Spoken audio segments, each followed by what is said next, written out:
जय माँ कामाख्या, जय माँ जगदम्बा। दोस्तों, सभी साधक साधिकाओं का स्वागत है मेरा चैनल कामाख्या के अघोरी में।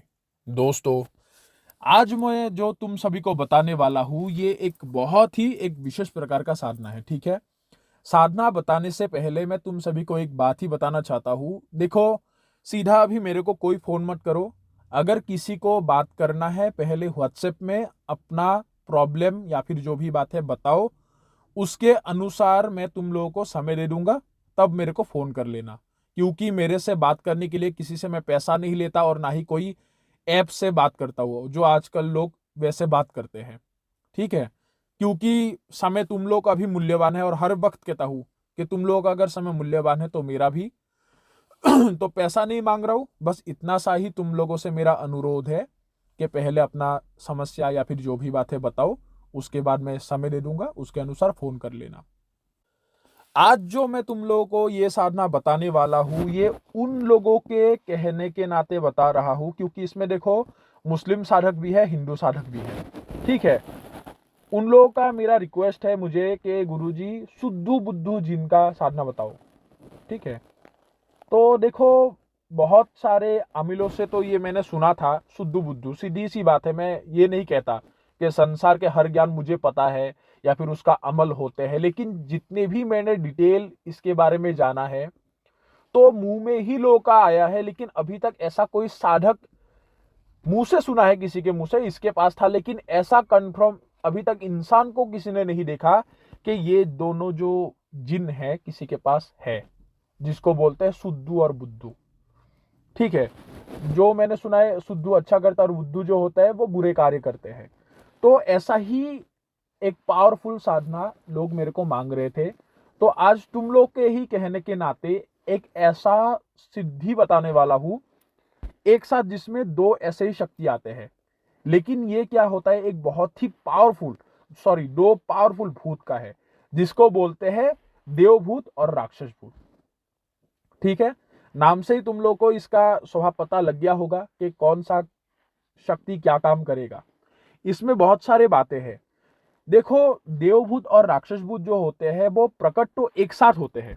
ठीक है, लेकिन उसका जो कार्य का प्रणाली होते हैं, षट कर्म के अच्छे 3 कर्म देवभूत करते हैं और जो बुरे 3 कर्म होते हैं वो राक्षस भूत के जरिए किया जाता है। और वो राक्षस भूत एक साथ 4 कर्म करते हैं। चौथा जो कर्म होता है वो होता है स्तंभन का। जैसे अगर देवभूत को तुम लोग लगाओगे तो जैसे वशीकरण, मोहन और शांति, ये तीनों देवभूत करता है। ठीक है, और अगर राक्षस भूत की बारी आए तो उच्चाटन, विद्वेषण, मारण और स्तंभन, अर्थात शत्रु के अथवा विपक्ष के पार्टी के व्यक्ति के बुद्धि को बांध देना। जितने भी गलत से गलत कार्य है, कितने भी बुरे से बुरा कार्य, वो ये राक्षस भूत करता है। और देवभूत जो होते हैं वो अच्छे कर्म ही इससे लिया जा सकता है। बुरे कर्म दोगे वो सीधा मना कर देगा और वो बता देगा कि राक्षस को बताओ, उसे बता दो, मैं ये करने वाला हूं नहीं। तो इस प्रकार होते हैं।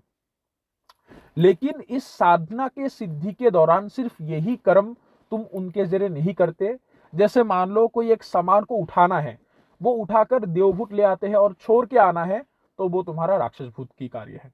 वो छोड़ के वो आएगा, क्योंकि कार्य को कर देते हैं। ठीक है, और अगर किसी का कुछ बिगाड़ने वाला है, जैसे कोई सामान को शिफ्टिंग का कार्य करवाना है, ठीक है, सही अगर वस्तु है तो वो देवभूत लाके देगा और छोड़ के आएगा राक्षस भूत।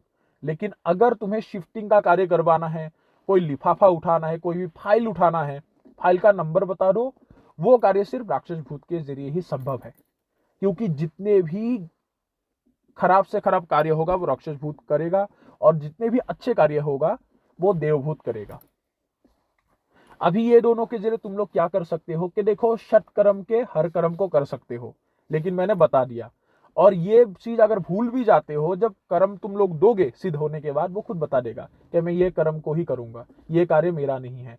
वो दोनों में आपस में बता देता है साधक को।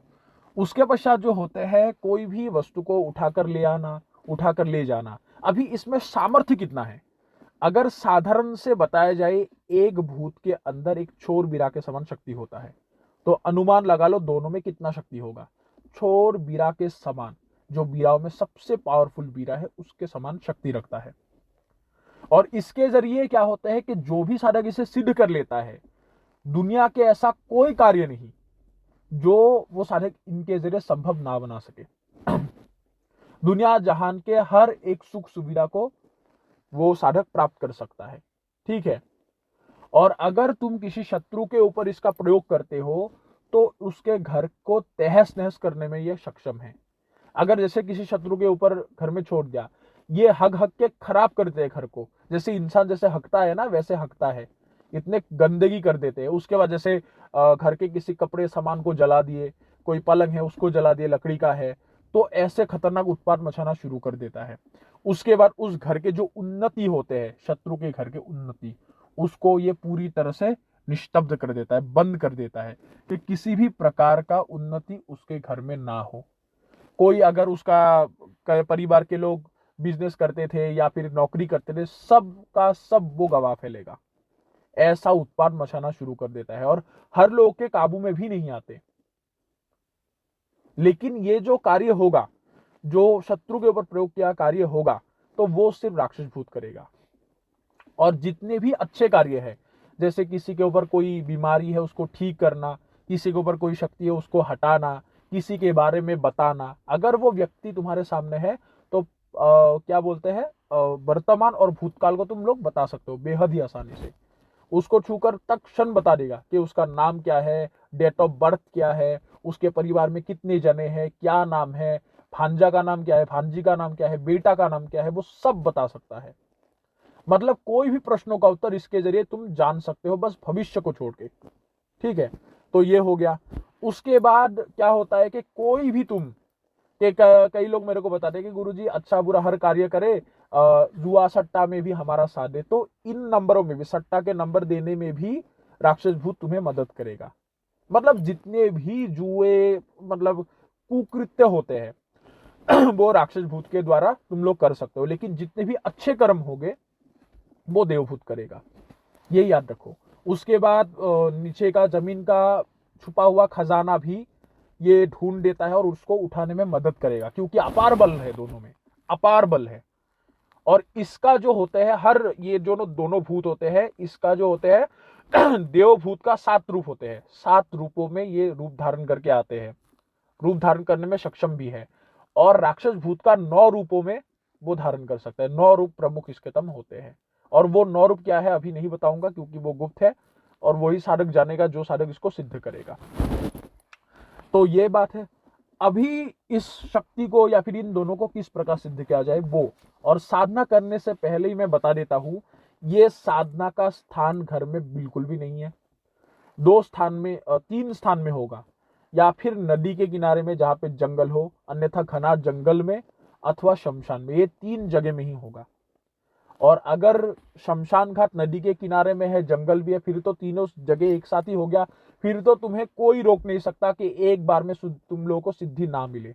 लेकिन सिद्धि का जो दिन है, इसका देखो विधान मेरे पास एक ही विधान है, सीधी सी बता रहा हूं मैं। ये दोनों का विधान एक ही है मेरे पास, जो तुम लोग को सीधा बता रहा हूं, जो है 21 दिन का। 21 दिन से कम ना ही विधान मेरे पास है और ना ही मैं तुम लोग को बता सकता हूं। तो 21 दिन का दिनचर्या होगा। विधान को ध्यानपूर्वक सुनो। स्थान मैंने बता दिया है। समय जो होगा वो तुम लोगों को 11 बजे के बाद से तुम कभी भी शुरू कर सकते हो। 3:30 बजे के अंदर रात्रि के ये साधना खत्म करना है। उसके बाद करना क्या है, देखो यहाँ पे तुम्हें हर रोज 2 केले के पत्ते की आवश्यक है।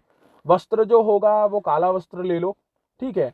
कुर्ता पजामा ऐसे तुम पहन सकते हो, लेकिन काले रंग का हो, अथवा तुम लाल भी परिधान कर सकते हो, ठीक है। आसन काले कंबल का आसन ले सकते हो, या फिर जो होता है तुम्हारा ऊनी आसन भी ले सकते हो। तो इस प्रकार, लेकिन वो भी आसन तुम्हारा, हाँ कुशा का भी ले सकते हो, ठीक है, कुशा का आसन भी ले सकते हो, लेकिन दोरोही रंग का हो, वो है लाल या फिर काला।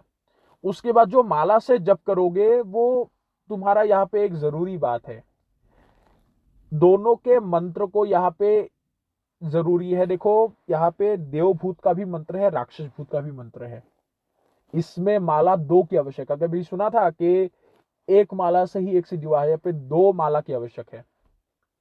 जब एक माला जो होगा, जो देवभूत के तुम जप करोगे, आएगा तो दोनों एक ही साथ, ठीक है। पहले होता है देवभूत का, तो उनको करने के लिए सात्विक विधि से संस्कारित किया गया रुद्राक्ष की माला चाहिए, जो तुम्हें दूसरे माला के साथ एक साथ रखना नहीं है।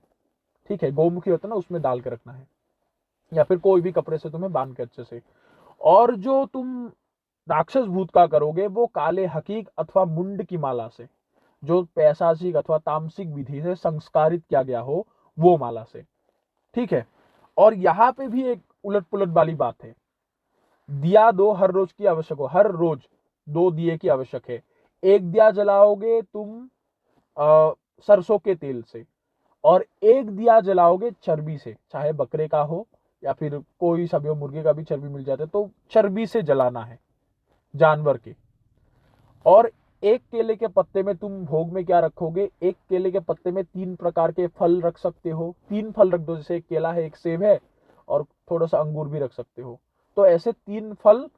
और यहाँ पे इसके जो केले के पत्ते में रखोगे तुम्हारा जो देशी शराब है, देशी शराब एक मिट्टी के प्याले में, उसके बाद मांस और सूखा मछली 3, ये 3 वस्तुओं को रखना है, मतलब 3 प्रकार के वस्तुओं को।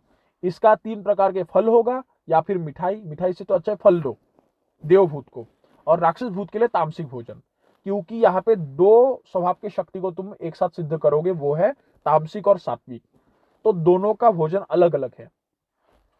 और इसमें क्या होते हैं, जैसे ही तुम पहले देवभूत का भोग दे दिए, भोग देने का तुम्हें उनका आवाहन करना है। ठीक है, आवाहन करने के बाद चारों दिशा में फूंक मार के आटे से एक सुरक्षा घेरा लगा देना है, आटे से, और वो सुरक्षा घेरे के अंदर उसका भोग चाहिए, भोग रहना चाहिए। ठीक है, उसके पश्चात करना क्या है कि जो तुम तामसिक वाला जब दोगे, जब राक्षस भूत की बारी आई, वैसे ही क्रिया सेम प्रोसेस करके बस सुरक्षा घेरा लगा देना है। अभी इनका ये जो दोनों दिया है, दिए को तुम केले के पत्ते में रख दो, लेकिन उसके बाद एक और दिया होना चाहिए जो साधक अपने सामने जलाएगा। ठीक है, और उसको करने से पहले तुम्हें करना क्या होगा कि देवभूत और इन दोनों का आवाहन करना है। करने के पश्चात शरीर को सुरक्षित कर लो। शरीर को सुरक्षित करने के पश्चात तुम्हें सुरक्षा घेरा खींचना है, और सुरक्षा घेरे के अंदर वो दिया को जलाना है, और वो जो दिया तुम्हारे सामने होगा वो होगा घी का। अभी जैसे तुम लोगों ने बाहर दोनों वहां पे जो घेरा बनाए थे केले के पत्ते के साथ, वो तो तुमने वहां पे छोड़ दिया। अभी तुम्हारा मंत्र जब खत्म होगा तो शायद मंत्र जब खत्म होने से पहले ही वो बुझ जाए, लेकिन तुम्हें याद रखना है कि वो दिया एक बार ही जलाना है, जब बुझे तो बुझे, लेकिन जो तुम लोग के सामने दिया होगा उसको बुझने देना नहीं है जब तक तुम लोग का साधना कंप्लीट ना हो। और 5 अगरबत्ती भी जला देना है, 5-5 वहां पे केले के पत्ते में। ठीक है, और वो जो अगरबत्ती है 3 यहाँ पे तुम लगा सकते हो। ठीक है, लेकिन 5-5 अगरबत्ती वो केले के पत्ते में जला देना है, और 3 अगरबत्ती तुम अपने जो दिए रखोगे उसमें वहां पे जला सकते हो। उसके पश्चात करना क्या है कि जैसे ही तुम्हारा ये रुद्राक्ष की माला ले जाओगे, सबसे पहले देवभूत के मंत्र को 11 माला जप करना है। यहाँ पे सबसे जरूरी बात याद रखना, देवभूत सबसे पहले प्रकट होगा, उसका प्रागट्य का समय सबसे पहले होता है, लेकिन बात तब तक वो नहीं करता जब तक राक्षस भूत प्रकट ना हो जाए। ये दोनों का बहुत ही मिलाप जुलाप बात है। और देवभूत देखने में कैसा, वो मैं आखिर में बताता हूं। तो जैसे ही तुम लोगों ने जप किया, उसके पश्चात जैसे तुम राक्षस भूत का जप करोगे, उसका भी 11 माला। ठीक है, तो ये दोनों बस तुम्हें मूल जप ही करना है, सिर्फ मूल मंत्र जप है, साधना बेहद ही आसान है। तो जैसे ही जप करते रहोगे, और यहाँ पे देखो वश में करने वाला एक मंत्र है वशीभूत करने का। ठीक है, तो वशीभूत करने का जो मंत्र है वो तुम्हें इसमें प्रयोग करना नहीं है कि पहले दिन ही, ये आखिर में प्रयोग किया जाता है। अगर राक्षस भूत आने के बाद भी दोनों सामने प्रकट होता रहे और बात ना करे, अगर भोग मांगे, उसके अलावा उसको कोई भी उन दोनों से बात नहीं करना है तुम्हें, मान लो बता दे कि मुझे भोग दो, ठीक है, तुम्हें अन्य कुछ भी नहीं बोल रहा कि भोग दो और यहां से जाओ, तुम्हें कुछ हासिल नहीं होगा, फिर कोई वस्तु प्राप्त नहीं होगा, तो तब अगर ऐसे ही वो बताते रहे तो बस वशीभूत मंत्र को तुम्हें पढ़ना पड़ता है। ठीक है, तब कोई सा भी माला से तुम कर दो, चाहे रुद्राक्ष की माला से कर दो वशीभूत मंत्र को, या फिर क्या बोलते हैं इसे, काले हकी की माला अथवा मुंड की माला से कर दो, तब दोनों में प्रभाव पड़ेगा, दोनों को बात करना होगा। याद रखना, दोनों का स्वभाव विपरीत हो सकता है, लेकिन सिद्ध तुम्हें एक साथ दोनों ही होगा। और इसका जो प्रभाव होता है वो तुम्हें 5वें दिन के बाद पता लगता है। पहला दिन, दूसरा दिन, तीसरा, चौथा, कुछ भी तुम लोगों को अनुभव नहीं होगा, एक दिन का भर भी नहीं लेगा। लेकिन जैसे ही 5वें दिन तुम लोग का स्टार्ट होगा तो देवभूत तुम्हें गुर्राता हुआ उसका आवाज आने लग जाएगा। ठीक है, कभी कभार ऐसा लगेगा कि कोई पीछे से एक परछाई या फिर कोई तुम्हें देख रहा है, पूरी तरह से अनुभव होगा, बहुत ही हट्टा कट्टा इंसान तुम्हें देख रहा है। और इसका जो देवभूत का जो आकृति होते हैं, करीब उसका हाइट तुम्हारा इंसान की तरह होता है, कम से कम 6-7 फीट का होते हैं, लेकिन याद रहे उसका शरीर हट्टा कट्टा होगा, सर बहुत छोटा होगा। ये है देवभूत का निशानी। और राक्षस भूत का उल्टा है, उसका सर बड़ा है और जो शरीर होता है वो छोटा होते हैं, लेकिन हाथ पैर उंगलियां उसके लंबे होते हैं, बालों से भरा हुआ, जैसे भालू टाइप का होता है वैसा होता है देखने में। और जो देवभूत होते हैं, देवभूत का सिर्फ जो सर होते हैं वो छोटे होते हैं, जिसके कारण उसमें बाल कम होते हैं और शरीर बहुत ही हट्टा कट्टा निर्वस्त्र होते हैं। ठीक है, लेकिन वो भी काला ही होगा। ये है देवभूत।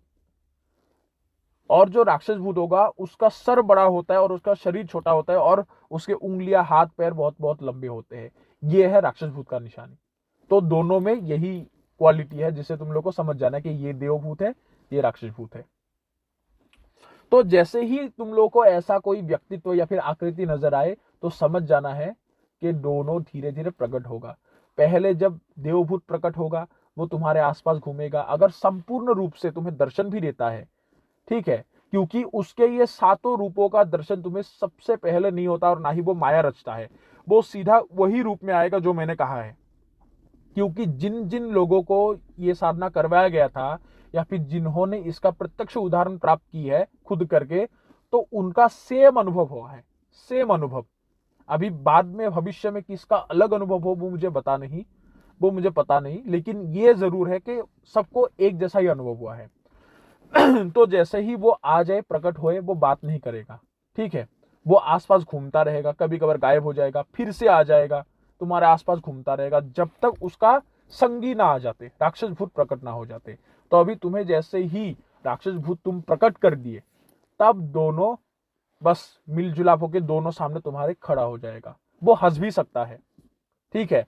और अगर मान लो साधक बढ़िया है, अच्छा लगा उसे, तो साधक को सीधा पूछ ले है, क्या आपने मुझे, हम दोनों को क्यों बुलाया है, क्या इच्छा है आपका, जिसके कारण आपने हमारा आह्वान किया या फिर हमें बुलाया है। और अगर वो बात ना करे, वो कहे कि हम दोनों भूखे हैं, हमें भोग प्रदान करो, भोग दो हमें हमारा, और तुम्हें यहाँ पे कुछ हासिल नहीं होगा, चले जाओ यहाँ से अगर अपना प्राण बचाना चाहते हो, नहीं तो जैसे ही सुरक्षा घेरे से निकले वैसे ही मार दूंगा तुम्हें, सर उखाड़ के फेंक दूंगा, ऐसे वो धमकी दे सकता है। और ये धमकी याद रखना देवभूत नहीं देगा, ये राक्षस भूत देगा, क्योंकि वो थोड़ा सा उग्र दिखाता है, खुद को उग्र दिखाता है, असल में है नहीं, ये साधक की परीक्षा के लिए होते हैं। तो जैसे ही वो ऐसा कहे तो बस कह देना है कि अगर तुम्हें मेरे को कोई वचन देना नहीं है या फिर अगर तुमसे बात ही करना नहीं है तो मैं भी तुम्हें भोग नहीं दूंगा, ऐसे खड़े रहो। तो ऐसे बोलने के पश्चात अगर वो कुछ बात ना करे तो वशीभूत मंत्र को तुम्हें बस एक माला जप करना है, 108 बार। जैसे ही वशीभूत मंत्र को तुम जप करते रहोगे करते करते आखिर में वो दोनों विवश हो जाएगा बात करने के लिए, ठीक है। चाहे तुम्हारा 50 बार मंत्र जप में वो बता दे कि रुक जाओ, बताओ क्या इच्छा है तुम्हारा, क्यों बुलाया है, क्या चाहते हो हमसे, तू क्या चाहता है, तो ऐसे कुछ भी वो बोल सकता है। या फिर तुम्हारा नाम बोल सकता है, जैसे तुम्हारा नाम क्या बोलते सुरेश है, बोलो सुरेश क्या चाहते हो। या फिर ऐसा भी वो बोल सकता है, जैसे मान लो तुम्हें तुम्हारे घर का अवस्था बहुत ही खराब है, तो उसको बनाने के लिए तुम्हें धन की आवश्यकता है, तो बता देगा कि तुम्हें इतना धन चाहिए था ना घर बनाने के लिए, हम अभी लाके दे देते हैं, तो हमें जाने दो, ठोक दे के अभी तुम्हें दे दूंगा। अगर कोई केस मुकदमे फंसे हो तो उससे मदद के लिए, फिर कोई भी ऐसे समस्या के लिए, वो तुम्हारे मन के बातों को दोनों पढ़ सकता है। जैसे वो दोनों ही अंदर अंदर बात करेगा कि इसका, जैसे देवभूत ने पता लगा लिया कि तुम्हारा मजबूरी है कि उधारी बहुत है, 2-3 करोड़ का उधारी है, तो तुम उसके वजह से ये साधना कर रहे हो, तो राक्षस भूत कहेगा, देवभूत कुछ नहीं बोलता, राक्षस भूत के जरिए बुलवाता है कि तुम्हारे ऐसा उधारी है ना, अभी मैं चुका देता हूं, अभी तुम्हें धन ला के दे देता हूं, बस हमें जाने दो। तो कुछ भी हो जाए साधक को आखिर में लोभ में आना नहीं है, क्योंकि एक ही बात है ना कि तुम दुकान के सामान की अगर आशा करोगे तो पूरा दुकान गवा दोगे, पूरे दुकान को पकड़ो। तो तुम लोग को उस लोभ में आना नहीं है, बस तुम्हें एक ही बोलना है कि मुझे वचन देना होगा।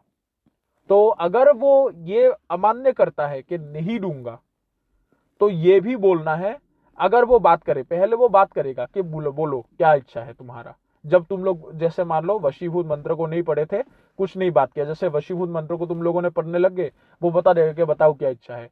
तब जब तुम कहोगे कि मुझे मान लो वचन दो, अमुक वचन दो मुझे, क्योंकि देवभूत से भी 5 वचन बनवाया जाएगा, राक्षस भूत से भी 5 वचन है, तो पहले देवभूत से वचन बनवा लो। तो देवभूत भी कहेगा कि नहीं, तुम्हें कोई वचन नहीं दूंगा। तो तुम लोग को ये कह देना है कि अगर तुम वचन नहीं दोगे, मैं तुम लोग को जाने का परमिशन नहीं दूंगा। रात भर खड़े रहो यहाँ पे, दिन हो जाएगा, सुबह हो जाएगा, फिर भी तुम लोग खड़े रहोगे, क्योंकि बिना इजाजत के तुम लोग हिलडुल नहीं सकते, क्योंकि मेरा ये अंतिम समय है साधना का, और जो मैंने अपने कठोर साधना से तुम लोग को प्रकट किया है, और जब तक मेरा अनुमति नहीं होगा तुम लोग जा भी नहीं सकते, और ना ही तुम लोग को मैं ठोक देने वाला हूं। तो जब ये बात आ जाएगा, तब दोनों थोड़ा सा हड़बड़ा वड़बड़ा के आखिर में पूछ ही लेगा कि बोलो क्या तुम्हारा वचन है। तो तुम लोगों को तब वचन ले लेना है, क्योंकि याद रखना, ये सिर्फ इन दोनों शक्तियों में नहीं है, कोई भी साधना करो जब अंतिम समय में शक्ति तुम्हें दर्शन दे देगा, वो तुम्हारे सामने मजबूर है, और जब तक तुम उसको परमिशन नहीं दोगे, जाने के लिए इजाजत नहीं दोगे, वो जा नहीं सकता। और ये लोग तो, ये दोनों भुक्कड़ है, सही सीधी सी बात बताया जाए तो भोगों के लिए वो आते हैं। अगर इसको भोग नहीं दोगे, फिर तो और अच्छे से नहीं जाएगा। ये कह दिया कि भोग देना ही नहीं है तुम लोगों को, दूंगा ही नहीं, तुम लोगों को जाने का अनुमति भी नहीं दूंगा, सुबह हो जाए ऐसे ही खड़े रहो। तो तब वो मजबूर होकर कहेगा कि बताइए क्या वचन चाहिए आपको हमसे, हम दोनों से। तो बस तुम्हें एक एक करके वचन मनवाना है। उसके पश्चात याद रखना, देवभूत को एक देवता का अलग अलग, दोनों को अलग अलग देवताओं का वचनों से बांधा जाता है। याद रखना, देवभूत का वचन लेने का देवता अलग है। अभी कौन से देवता का नाम से उनको वचनों में बांधा जाता है वो मैं नहीं कह सकता, और राक्षस भूत का अलग है। और दोनों देवता में भी गुण का भी वही लेन देन है। जैसे देवभूत का सात्विक देवता होगा, और जो राक्षस भूत है वो एक तामसिक देवता होते हैं, या फिर देवी होते हैं। असल में देवता में बांधना चाहिए, तो मैं अभी नहीं बता सकता। तो उनके नाम से इनको बांधा जाता है। और जैसे ही वो लोग वचन दे देगा, तब दोनों को पूछना है कि मुझे जब तुम दोनों की आवश्यकता होगा तो कैसे बुलाने से आओगे, ठीक है। तो दोनों सोच के एक ही नाम बताएगा, फिर एक ही तरीका बताएगा। चाहे तुम किसी गलत काम के लिए बुलाओ, तो दोनों एक साथ प्रकट होगा, ये याद रखना। दोनों एक साथ प्रकट होगा। एक साथ जब प्रकट होगा, तब तुम, अगर जैसे तुम्हारा कार्य किसी को कुछ क्षति करना है, या फिर मारन, या फिर उच्चाटन है, तो तुम्हें राक्षस भूत को कहना होगा। अगर तुम देवभूत को कहोगे तो देवभूत मना कर देगा, ये कार्य मेरा नहीं, राक्षस को बोलो, या फिर राक्षस उसे कहो, ऐसे कह देगा, अपने संगत को कह देगा उसे कहो। तो तब राक्षस भूत चला जाएगा, देवभूत तुम्हारे सामने ही खड़ा रहेगा, या फिर तुम्हारे पास ही घूमता रहेगा, अगर कहीं बाहर बुलाए हो, जब तक वो नहीं आता। कार्य करके आएगा, तुम्हें बता देगा कि मालिक या फिर गुरु, आपका कार्य हमने कर दिया है, अभी कोई दूसरा कार्य तो आदेश कीजिए।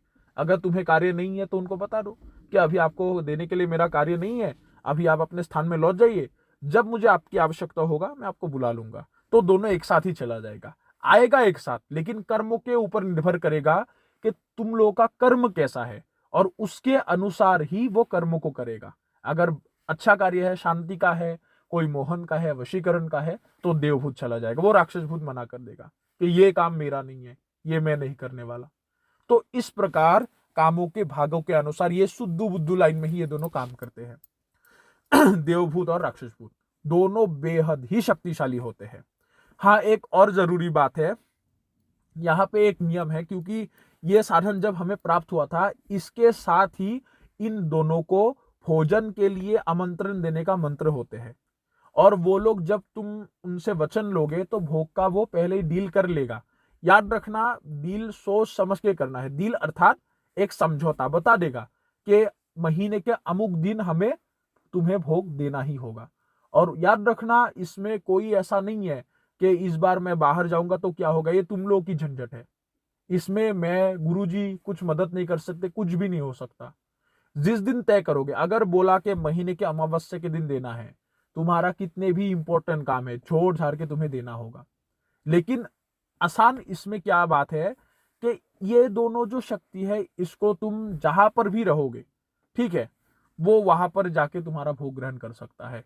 और इसका जो रेंज होते हैं वो तुम्हारा 10,000 किलोमीटर है। इन दोनों का रेंज 10,000 किलोमीटर मेरे अनुसार पूरे इंडिया में ही है, क्योंकि 10,000 कोई मामूली नहीं है। तो और याद रहे, ये भूतों का जो ट्रांसफर है, ये दोनों का, देवभूत और राक्षस भूत, इनका अर्पण बाहर वालों का नहीं होगा, क्योंकि बहुत सारे मेरे पास बाहर लोग भी आए हैं। जैसे एक शिष्य आया है जो नेदरलैंड का है, उसके बाद एक आया था सऊदी का, अभी भी है, वो मेरे से जुड़ा हुआ है, और एक अमेरिका से आया है। तो ये समुद्र लांग करके नहीं जा सकता, समुद्र को पार नहीं कर सकता। इसका जो रेंज होता है वो अनलिमिट नहीं है, 10,000। और लिमिट और अनलिमिट में भी फर्क है, क्योंकि हर शक्ति समुद्र को लांग नहीं सकते, या फिर लांग के नहीं जा सकते, उतना सामर्थ्य या फिर तेज नहीं होते, ठीक है। अभी एक बोलते हैं ना कि बेताल क्यों जा सकता है, यहाँ पे भी एक बात है। देखो, अगर तुम सिर्फ घर का ही शेर हो तो किसी काम का नहीं, बाहर जाके भी तुम्हारा दबदबा होना जरूरी है। तो बेताल एक ऐसा ऊर्जा है जो बाहर के, देखो, इस संसार में ही या फिर इंडिया में ही अतृप्त शक्तियां नहीं रहता, बाहर देशों में भी होते हैं। तो बेताल ऐसा शक्ति है जो उन अतृप्त शक्तियों को नियंत्रण करते हैं, नियंत्रक है, ठीक है। तो वैसा ही शक्ति जो बाहर के शक्तियों को भी नियंत्रित कर सके, वही इस जगह से लेकर उस जगह जा सकता है, अर्थात समुद्र को लांग कर जा सकता है। बहुत सारी बातें हैं इसमें, तुम लोग को अगर मैं ऐसे कहूंगा तुम लोग को समझ नहीं आएगा। लोग ये सोच लेते हैं कि कोई भी शक्ति ले जाओ दुनिया का, इधर से उधर वो चला जाएगा, ऐसा नहीं है। उसका सामर्थ्य देखा जाएगा, शक्ति कितना है। और अक्सर वही शक्ति दुनिया के किसी भी कोने में जा सकते हैं जो पंचभूतों के, ये जो है, उसको नियंत्रण करते हैं, पंच तत्वों के नियंत्रक है, जिसके अधीन है, जिस शक्ति के। जैसे बेताल बाबा, वृषभ पुरुष, उसके बाद कुबीरों में से कोई भी कुबीर, ऐसे शक्तियां। और ये जो देवभूत और राक्षस भूत होते हैं, ये इंडिया में काम करेगा, ऑल ओवर इंडिया में कहीं पर भी भेजो, नेपाल, ऐसा है बांग्लादेश भी जा सकता है, अगर 10,000 किलोमीटर के अंदर आएगा तो।